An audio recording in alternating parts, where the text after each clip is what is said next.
My Lords, whatever the government's foreign policy priorities for this session of Parliament, we know that they can quickly be upended by unexpected global events. The world now is being reshaped by ongoing conflicts in Ukraine and in Israel and Gaza. The terrorist actions of Hamas on the 7th of October must be condemned, as we've heard several times today, and Israel's right to self-defense must be affirmed. We must also continue to affirm that this right needs to be exercised in adherence to the principles of international humanitarian law.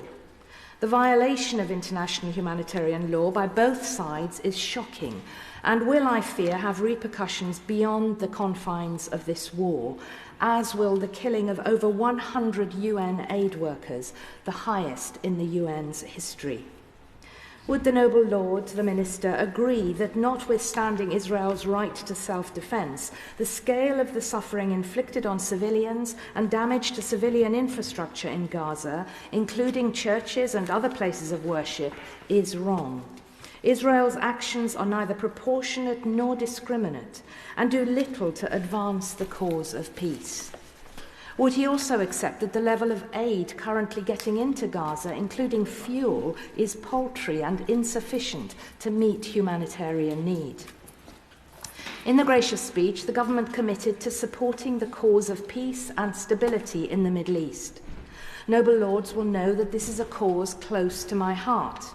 I noted that Earl Minto referenced Iran in his opening speech, and I hope that the government will continue to call on Iran to work to reduce tensions in the Middle East.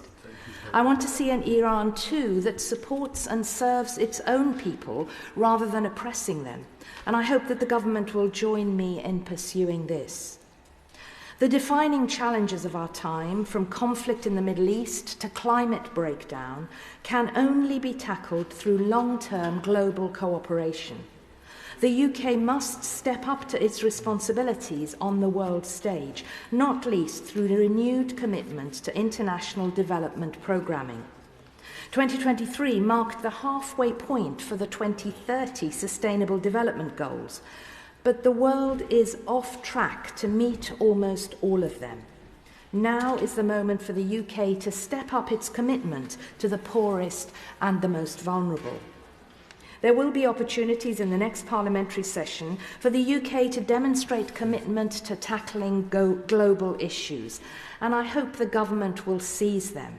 For example, by bringing the development budget back in line with the UN target of spending 0.7% of GNI, which we know the new Foreign Secretary is personally committed to.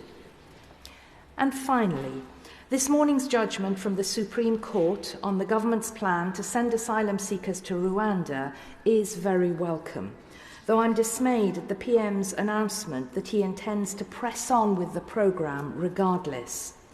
The court's ruling is a timely reminder that the UK cannot export challenges to other parts of the world in an attempt to absolve itself of moral responsibility towards those seeking sanctuary on our shores.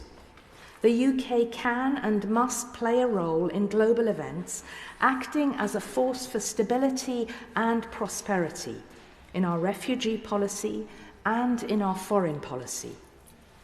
My colleagues and I on the Bishop's benches will continue focusing on aspects of how our foreign policy is driven by wider ethical, political, and humanitarian factors.